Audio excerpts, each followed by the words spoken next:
भाभी बोली देवर जी केंद्र सरकार से चुनाव हारना नहीं है। मैं बोला ठीक है भाभी। करीब 2 घंटा भाभी के केंद्र सरकार से चुनाव लड़ता रहा, फिर हम दोनों थक कर बैठ गए। उस रात मैंने 11 बजे से 4 बजे तक भाभी की केंद्र सरकार से चुनाव लड़ा। भाभी की केंद्र सरकार पूरी तरह से तकलीफ में आ गई थी। दोस्तों, कहानी शुरू करने से पहले आप हमारे चैनल को सब्सक्राइब कर ले। हम आपके लिए ऐसी रोमांटिक कहानियां लाते रहेंगे। दोस्तों, कहानी शुरू से स्टार्ट करते हैं। मेरा नाम राजन है और मैं 20 साल का हूँ।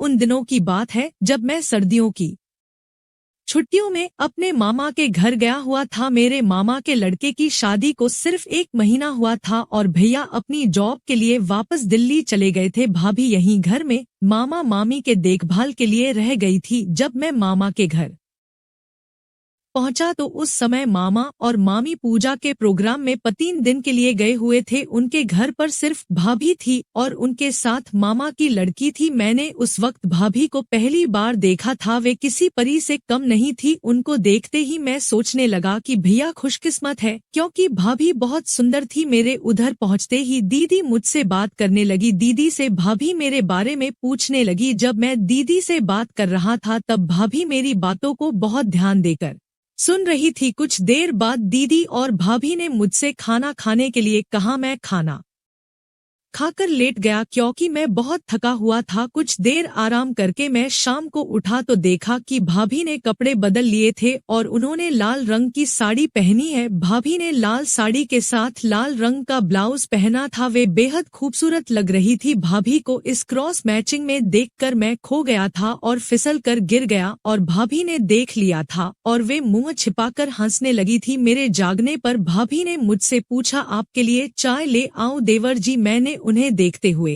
कहा, हाँ भाभी। फिर भाभी मेरे लिए चाय लेकर आ गई और वे उधर ही बैठकर चाय पीने लगी। मेरे साथ में हंसी मजाक करते हुई भाभी पूछने लगी, और सुनाओ देवर जी, कॉलेज में सिर्फ पढ़ाई करते हो या कोई देवरानी भी सेट कर रखी है? तो मैं बोला, नहीं भाभी, अभी तक कोई अच्छी मिली ही नहीं है। भाभी बोली, अरे इतने हैंडसम हो आप, फिर भी सिंगल? मैंने कहा, अरे भाभी जी, किस्मत में कोई अच्छी सी आई ही नहीं है। भाभी बोली, आपको कैसी लड़की चाहिए? मैं कुछ खास नहीं, पर आपके जैसी तो होनी ही चाहिए। भाभी बोली, हाँ क्या देवर जी, आप भी मजाक करते हैं?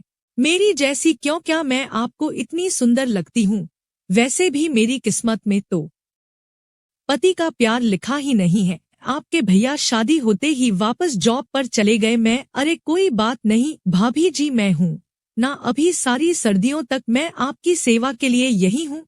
ऐसा सुनकर भाभी शर्म से लाल हो गई और वापस अपने रूम में चली गई। मैं समझ गया कि भाभी को अभी तक पति का साथ मिला नहीं है, इसलिए मस्ती के लिए तावली हो रही है। मैंने सोच लिया कि मैं आज भाभी से मस्ती करके ही रहूंगा। फिर रात हो गई और हम लोग सो गए। सिर्फ मेरे वाले रूम में हीटर लगा था, तो रात को भाभी मेरे रूम में हीटर के बहाने आ गई। वे बोली, देवर जी, आप अगर बुरा ना मानो तो मैं यही सो जाती हूँ, क्योंकि घर में सिर्फ यही एक हीटर है। यह सुनकर मैं बोला, अच्छा तो आप और दीदी साथ में सो जाओ, मैं सोफा पर सो जाता हूँ।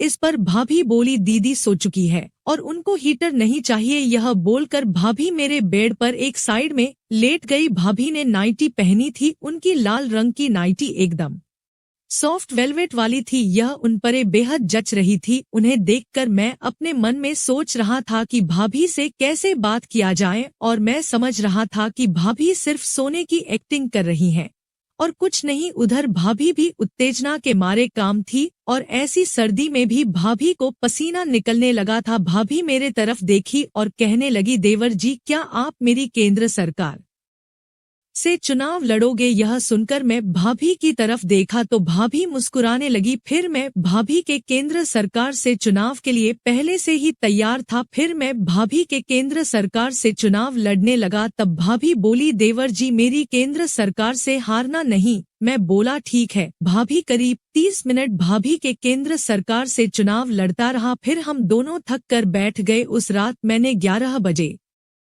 से 4 बजे तक भाभी की केंद्र सरकार से चुनाव लड़ा। भाभी की केंद्र सरकार पूरी तरह से तकलीफ में आ गई थी। इसकी वजह से उनको बहुत दर्द भी हो रहा था और चला भी नहीं जा रहा था। भाभी बोली, देवर जी, आप मेरे रूम में चले जाओ। नहीं तो रूम में रहोगे तो फिर से चुनाव लड़ने लगोगे और मेरी यह हालत देखकर दीदी को भी शक हो जाएगा। आपके पास कोई दर्द की दवा हो तो मुझे दे जाओ। मैंने अपने सामान में से एक दवा निकालकर भाभी को खिला दी और खुद दूसरे कमरे में चला गया। सुबह जब उठे तो देखा कि भाभी धीरे धीरे चल रही है। दीदी ने उनसे पूछा, भाभी आपको क्या हुआ, तबीयत तो ठीक है? भाभी बोली, नहीं कुछ नहीं, कल काम कुछ ज्यादा कर लिया था तो पैर दुख रहे हैं।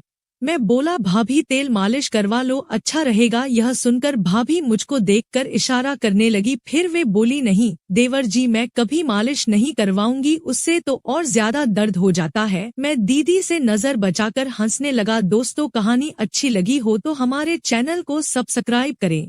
हम आपके लिए अच्छी अच्छी स्टोरी लाते रहेंगे। धन्यवाद।